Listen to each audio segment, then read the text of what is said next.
Sa pagpasok ng NBA season na ito, may 6 na bagay akong tututukan ng husto. At ang una rito ay kung gaano kalupit ang magiging frontcourt ng Milwaukee Bucks sa season na ito at kung kaya ba silang iangat nito sa standings. Higit sa inaasahan ng marami na yung wala na sina Damian Lillard at Brook Lopez at pumasok si Miles Turner. Nagulat ng lahat na mangyari ang trade na ito at marami ang nalito kung bakit ito ginawa ng Milwaukee. Pero ibang tingin dito ng Bucks. At sa totoo lang, mas malinaw ang plano nila kumpara sa iniisip ng iba. Ang pinakasimpleng dahilan sa likod ng lahat ng ito ay bilis.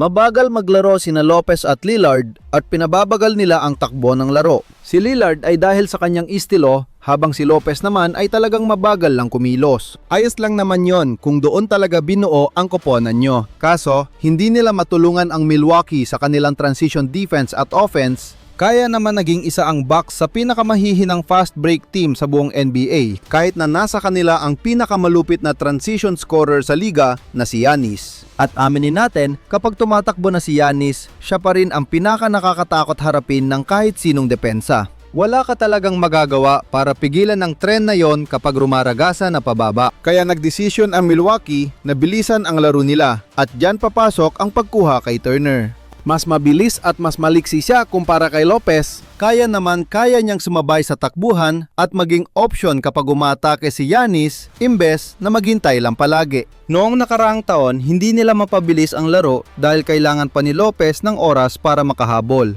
Pero hindi ganoon ang mangyayari kay Miles Turner ngayon. Mas may lohika ang pagbabagong ito kapag tinignan nyo kung gaano kaiba ang depensa nila ngayon. Nung nandyan pa si Jrue Holiday na nanggigipit sa point of attack, epektibo ang pagpapabagal ng laro. Pahirapan ang bawat possession, dalahin sa pukpukan at pisikal na laro at doon talaga sila lalong lumalakas bilang koponan. Pero nung umalis na si Jrue Holiday, humina ang depensa nila nang pumasok si Lillard at biglang hindi na bumagay sa kanila ang mabagal na laro. At sinusuportahan din ng mga numero ang puntong ito. Noong nakaraang season, nasa 22nd percentile lang ang Bucks sa transition points per 100 possessions na nasa 2.1. At ang kanilang transition frequency ay nasa 25th percentile lang na may 14%. Pero ang mas malala pa rito, kahit nakakatakbo sila sa fast break, hindi sila nakakashoot. Kaya nasa 18th percentile lang sila sa transition offensive rating na may 123.8 para sa koponang may Giannis. Isang malaking kalamidad iyon. Kaya nga, kailangan talaga nilang magbago ng estilo. At kinumpirma ni na Doc Rivers at GM John Horst na gusto nilang si Giannis ang maging pangunahing ball handler na mas madalas. Hayaan siyang maglaro bilang point forward para mapabilis ang buong takbo ng opensa nila. Medyo nakakatawa nga isipin na parang tinitigal lang ng Milwaukee ang Indiana at sinabing, mukhang maganda ang ginagawa nyo kunin natin ang center nyo para makalaro natin ang laro nyo. At ang matindi rito, sa tingin ko ay talagang magiging epektibo ang planong ito. Naniniwala akong mas mataas ang potensyal ng koponang ito kumpara sa inaakala ng marami sa kanila.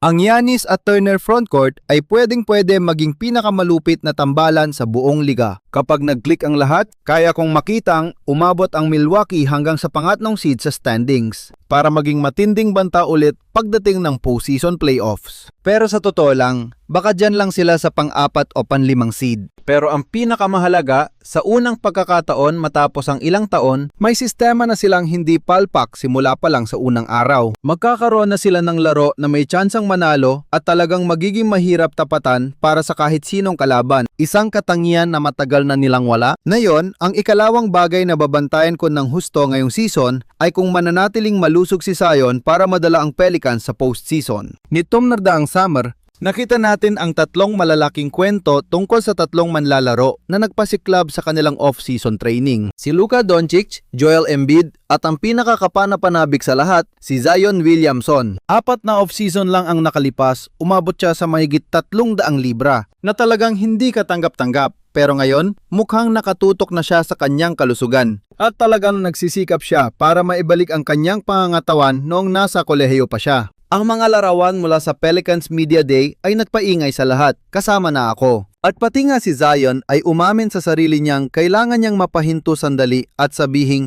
hindi ko alam bro, maganda talaga ang pakiramdam ko. At ang mga ganitong simpleng pahayag ang nagpapasabik sa akin na panoorin siyang maglaro ngayong taon. Dahil magpakatotoo tayo, ang labis na timbang ang dahilan kung bakit madalas siyang ma-injury sa binti at paa. Hindi talaga kaya ng katawan niya ang ganong kabigat na timbang. Sabayan mo pa ng napakalakas niyang pagtalon sa tuwing naglalaro siya. Ngayong mas payat na siya, mas malaki na ang tsansa niyang manatili sa loob ng court.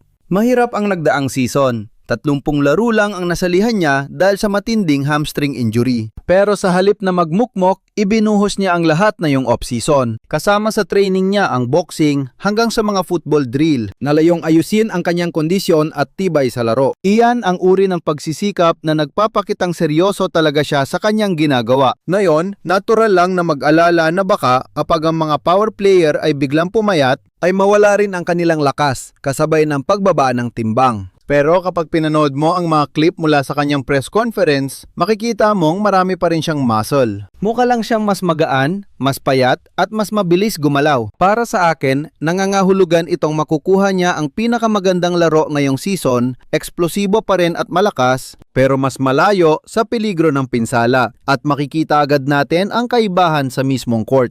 Noong nakaraang season, may mga matitindi pa rin siyang highlight sa ring, pero bibihira na lang yon. Mas madalas siyang tumitira na lang sa labas o mid-range dahil wala na siyang sapat na lakas para umatake ng agresibo sa ilalim. Pero ngayon, sa magandang kondisyon ng kanyang katawan, tingin ko ay mas madalas na naman nating makikitang umatake siya sa ring tulad noong nasa kolehiyo pa siya. At iyan ang isa pang dahilan kung bakit hindi ko na makapihitang mapanood ang taong ito. Kung talagang maayos na ang katawan niya at makapaglalaro ng walang pinsala ngayong taon, sana nga talaga. Posibleng maging sorpresa ang koponan ang Pelicans na hindi inaasahan ng marami na aabot sa postseason, pero magagawa pa rin nila. Naniniwala akong may sapat silang talento para gumawa ng ingay. At sa pamumuno ni Zion, sa tingin ko ay malaki ang posibilidad na makapasok sila sa playoffs kung pabor sa kanila ang tadhana. Ngayon, ang ikatlong bagay na tututukan ko ng maigi ngayong season ay kung gaano kalakas ang Knicks na yung inilalatag na ni Mike Brown ang kanyang bagong sistema. Nasa maagang bahagi pa lang siya ng pagpapatupad ng kanyang plano para sa koponan. Pero kahit sa training camp pa lang, may binabanggit na siyang dalawang malaking pagbabago. Gagamitin si Brunson ng mas off-ball habang lalagay naman si Karl Anthony Towns sa mga pwestong hindi natin nakasanayang makita. Malalaking pagbabago to dahil kahit gaano kalupit ang dalawang to noong nakaraang season, binuhat pa rin nila ang New York hanggang sa conference finals. Nakasalalay ang tagumpay ng Knicks sa kung paano nila mapagsasama at mapapalakas ang dalawang to. Napaka-interesante ng mga plano ni Mike Brown para kay Towns. Sa halip na maging trailer lang siya o basta tumambay sa taas ng court,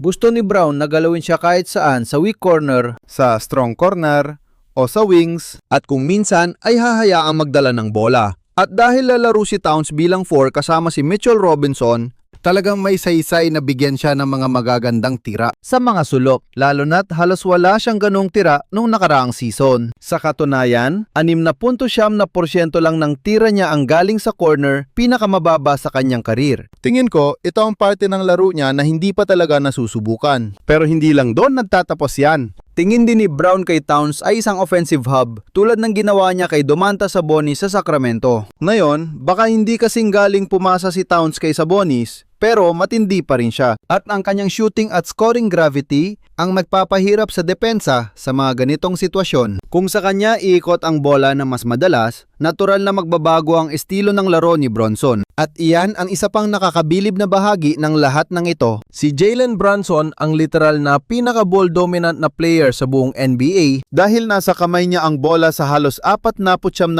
ng kanyang laro. Pasok sa top 100 percentile. Sa ilalim ni Coach Tibbs, paminsan-minsan lang siyang binibigyan ng mga off-ball plays. Pero kapag dikit na ang laban, bumabalik pa rin sila sa Bronson-centric na attack. Pero mukhang handa si Mike Brown na baguhin ang nakasanayan dahil baka makakita tayo ng Bronson na panay ang takbo sa mga screen nang walang bola para pilitin ang depensa sa mahihirap na desisyon. Maging si Towns mismo ay nagsabi na kailangan pa nilang mas galingan ang pag-setup para mabigyan ng laya si Jalen tulad ng ginawa ni Steph Curry sa Golden State. At kung iisipin mo ang panahong inilaan ni Mike Brown sa Warriors, Bilang pangunahing assistant ni Steve Kerr, mukhang hindi naman talaga ito malabong mangyari. Isipin mo si Bronson na nagpapakitang gilas on ball habang mabilis ding umiikot sa mga screen off ball. Titira ng mga catch and shoot na tres habang walang tigil na pinapahabol ang mga defender. Isa itong bagong elemento sa opensa ng Knicks na wala sila noon. At kung magtagumpay sila, magiging mas delikado at mas mahirap silang pigilan. Dahil maging tapat tayo, may mga magagandang sandali ang opensa nila noon, lalo na sa dulo ng laro kapag nagpapakitang gila si Bronson. Pero kung minsan, masyadong madaling basahin ang opensa nila. Alam ng kalaban kung saan pupunta ang bola. Ayaw na yan mangyari ni Mike Brown. Gusto niya ng mas mabilis at tulong-tulong na laro para mas mahirap silang basahin at pigilan. At kapag nakuha nila ito, naniniwala talaga ako na kayang makuha ng New York ang Eastern Conference ngayon. Ang pang-apat na bagay na babantayan ko ngayong season ay si Anthony Edwards. At kung talaga bang nag-improve na ang kanyang post-up game gaya ng sinasabi niya at higit sa lahat kung ano ang magiging epekto nito sa Minnesota pagdating ng playoffs. Matagal na nating naririnig na posibleng idagdag ito ni Ant sa kanyang. Matagal ko nang naririnig ang usap-usapang ito, lalo na matapos silang matalo sa Memphis noong 2022 playoffs. Doon sa seryeng yon, napakalaking tulong sana ng isang maaasahang post-up game. Isa, dalawa. Mas madali sana niyang nadala si Ja Morant sa ilalim ng ring. Nagamit ang kanyang lakas at pinahirapan ang mahinang depensa nito para sa madaling puntos. Dahil sa totoo lang, ang post-up at mid-range game sa pangkalahatan ang isa sa pinakamaasahang paraan para makapuntos lalo na sa playoffs. At nagbibigay rin ito ng magandang posisyon para mabasa ang galaw sa loob ng court. Kapag may dumedepensang dalawa, madali silang mapapahirapan sa pamamagitan ng mga pasa katulad na lamang ng laging ginagawa ni Nikola Jokic para sa Denver. Pero sa totoo lang, lumamig ang mga usapang yon hanggang ngayon. Noong nakaraang season, sinabi ni Edwards na halos buong summer siyang tumira sa gym para pag-aralan ang kanyang 3-point jumper. At talagang nakakabaliw ang naging resulta. Umakyat siya mula 35% noong 2024 season, umabot ito sa halos 40% nitong nakaraang season. 39.5 to be exact, dahilan para mapabilang siya sa 82nd percentile ng buong liga. Hindi lang kausayan ang tumaas, sumabog din ang dami ng tira niya. Gumagawa siya ng 14 threes kada 75 possessions na pasok sa 97th percentile. Sa loob lang ng isang off-season, ginawa niyang isa sa pinakamalakas na sandata sa liga ang dati niyang kahinaan. At naging isa sa pinakamabagsik at epektibong 3-point shooter sa buong laro ngayon. Kaya ngayong narinig kong ibinubuhos niya ang ganon ding klase ng nakatutok na trabaho. Para sa kanyang post-up game, hindi ko maiwasang isipin na magiging kasing tindi rin ang resulta nito. Kapag nagawa niya ito, bigla kang tumitingin sa isang tunay na 3-level scorer, isang manlalarong kayang pumatay sa ring, mag-unat ng depensa mula sa labas, 21, at ngayon ay parurusahan ka sa mga mismatch sa post. Ito ang uri ng pag-angat sa opensa na magtutulak sa isang manlalaro mula star patungong tunay na superstar. At hindi lang ito, basta salita lamang.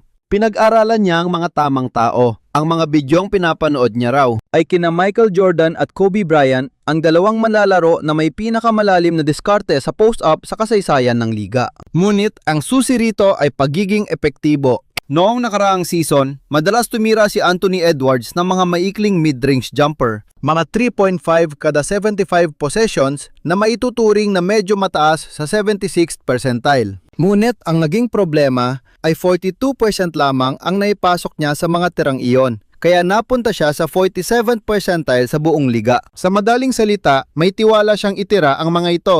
Ngunit hindi sapat ang kanyang pagiging epektibo para gawin itong totoong sandata. Doon mismo makakatulong ang bagong post-work na ito dahil sa tingin ko may kulang pa rin sa kanyang opensa sa nakalipas na ilang taon. Alam naman nating matindi ang depensa ng Minnesota kasama sina Rudy Gobert at Jaden McDaniels. Ngunit sa opensa naman, pakiramdam ko, kulang pa ng isang piraso ang Wolves para talagang magtagumpay. At kung magagawa ngang buksan ni Ant ang bahaging ito ng kanyang laro, baka narito na mismo ang pirasong yon. Sa totoo lang, mababago nito ang lahat para sa Minnesota. Tila hindi pa rin naniniwala ang mga betting market sa Wolves ngayon. Inilagay nila ang Minnesota sa pangsyam na pwesto na mananalo ng titulo, mas mababa pa sa Orlando Magic, 4 na po. Para sa akin, napaka-underrated niyan. At kung babalik si Anthony Edwards na may kasama ng tunay na post-up game sa lahat ng kanyang kakayahan, 42, maaring iyon na nga ang magtutulak sa Minnesota para magwagi kapag oras na ng matinding labanan sa playoffs. 43. Ngayon, ang ikalimang bagay na babantayan ko ng husto ngayong season, 44, ay ang sitwasyon sa Philadelphia, partikular ng samahan sa pagitan ni Joel Embiid at Tyrese Maxey, 45. Sino ba talaga ang tunay na number 1 sa team? At saan nga ba talaga tatapos ang Sixers sa pagtatapos ng season? Sa papel mukhang malino naman. Kung pareho silang malusog at pwedeng maglaro, ang sagot ay si Joel Embiid. Dati siyang MVP, siya ang kanilang superstar. At kapag nasa kondisyon siya, konti lang sa liga ang kayang sumabay sa kanya. Pero ito ang problema. Anong silbi ni Batman kung magaling nga siya kapag nandyan? Pero hindi naman laging nariyan para protektahan ng lungsod. Darating ang oras na mapapaisip ka kung mas okay ba ang taong hindi man ganon kahalimaw, ngunit laging nariyan gabi-gabi para maglaro ang siyang mas magandang opsyon. At iyan ang punto para kay Tyrese Maxey. Dahil kung panibagong taon na naman ito na hindi makakapaglaro si Embiid ng madalas, mahirap isipin na ibabase pa rin ng Sixers ang buong sistema sa kanya. Hindi nga natin alam kung anong klase ng Embiid ang makikita natin kapag sumalang na siya. Kaya tingin ko malaking turning point ang season na ito at posibleng huling laban na ni Joel Embiid. Napatunayan na ni Maxey na lagi siyang maasahang maglaro at noong nakaraang season, pinakita niyang kaya niyang buhatin ang koponan bilang pangunahing sandata kapag kailangan siya. Ang tanong ngayon ay kung sasandal ba ang Philly sa kanya? Gagawa ng sistemang magpapalabas sa galing ni Tyrese Maxey habang naghanap pa rin ng paraan para makasabay si Joel ng maayos kapag nakakapaglaro siya. O kaya naman, mananatili lang sila sa lumang sistema ni Joel Embiid kahit na madalas siyang wala. Pero may isa pang malaking tanong. Saan nga ba talaga tatapos ang Sixers na yung season? Sa totoo lang, sila ang pinakamahirap hulaan sa pagpasok ng bagong season na ito. Sa isang banda, kaya ko silang makitang umabot sa ikatlong seed sa East. Kung magiging pabor ang lahat, patuloy ang pag-angat ni Tyrese Maxey, walang injury si Embiid at maging maganda ang pagbabalik ni Paul George. Pero sa kabilang dako, madali ko rin nakikitang magkakagulo sila at hindi man lang aabot sa postseason gaya ng nakita natin sa kanila noong nakaraang season. Napakalaking agwat niyan. At ang totoo, ang takbo ng kanilang season ay nakadepende sa kalusugan kumpara sa ibang koponan. At ang masama, nagsisimula na namang umatake ang malas ng injury. Balitang hindi makakasama si Paul George sa training camp habang may napunit namang wrist ligament si Jared McCain. Tiyak na hindi ito ang gusto mong simula para sa bagong taon. Ganon pa man, interesado pa rin ako sa grupong ito. Hindi naman matatagalan ang pagliban ni McCain at kahit wala siya, marami pa rin kaabang-abang sa Philly. Sobrang bilis ni Tyrese Maxey at nariyan din ang rookie na si VJ Edgecomb na nakuha nila bilang ikatlong pick. Inihahambing na siya sa pinagsamang Jimmy Butler at Dwayne Wade na talagang napakalaking papuri para sa kanya. At tingin ko nga, isa siya sa mga kapanapanabik na manlalaro na hindi mo maialis ang tingin kapag nag-umpisa ng mag-init. Para sa akin, ang Sixers ang isa sa pinaka-interesanteng koponan sa darating na season. Ngayon, ang pang-anim na bagay na babantayan ko ng husto na yung season ay kung sapat na ba ang galing ni Victor Wembanyama para makuha ang MVP. At kung sakali man, ano ang kahihinatnan nito para sa San Antonio Spurs? Alam kong sa simula ay parang hibang pakinggan na isamang agad si Wemby sa usapang MVP sa kanyang ikatlong taon pa lang. Pero pakinggan niyo muna ako. Balikan natin ang mga ginawa niya noong nakaraang season. Grabe na ang kanyang mga numero noon. At tandaan, kung hindi lang siya na injury, sa kanya na sana ang Defensive Player of the Year, lalo na siya talaga ang hari ng supalpal sa liga. Kaya kung ganun pa rin o mas hihigit pa ang numero niya ngayong season at makakapaglaro ng sapat na mga laro para makuha ang Defensive Player of the Year, biglang pang MVP na ang usapan. Ang kulang na lang talaga dito ay ang tagumpay ng koponan niya. At dito na nga nagiging kapanapanabik ang lahat, lalo na kapag may manlalaro ka na kayang duminahin ang opensa at depensa tulad ni Wemby, tapos sasamahan mo pa ng isang legit na all-star na si De'Aaron Fox. Siguradong mas gaganda ang laro ng Spurs kumpara nung nakaraang season. Ang tanong ko, gaano kaya kalakas? Kaya ba nilang umakyat sa dulo ng West para magkaroon si Wemby ng totoong tsansa sa MVP? Sa kasaysayan ng liga, kailangan mong pumasok sa top 6 seed. Ang pinakamamaba sa modernong panahon ay si Nikola Jokic noong 2022, kung saan nakuha niya ang MVP bilang pang-anim na seed. Pero kinailangan niya magtala ng mga numerong hindi pa natin nakikita para maabot yon. Iyon ang pamantayan. Pero tingin ko kaya itong maabot ni Wemby dahil ang depensa pa lang niya ay pangkasaysayan na. Dagdag mo pa ang mga nakamamanghang bagay na kaya niyang gawin pagdating sa opensa. Pero kung pusta ninyo ay top 6 seed ang Spurs, parang pinusta ninyo na rin na bubuhatin sila ni Wemby. Dahil bukod sa kanya at kay Fox, hindi talaga uubra ang roster nila laban sa mga dambuhalang koponan sa West. May malaking tanong pa sa starting lineup. Sigurado nang nakakandado sina Fox at Wemby sa posisyong 1 at 5. Pero ang mga posisyon sa pagitan nila ang kapanapanabik. Sa tingin ko, isasabak nila si Stephon Castle sa 2, si Devin Vassell naman sa 3, at si Harrison Barnes sa 4. Para sa akin, ito ang pinakabalanse nilang lineup. Pero paano naman si Dylan Harper, ang kanilang second overall pick?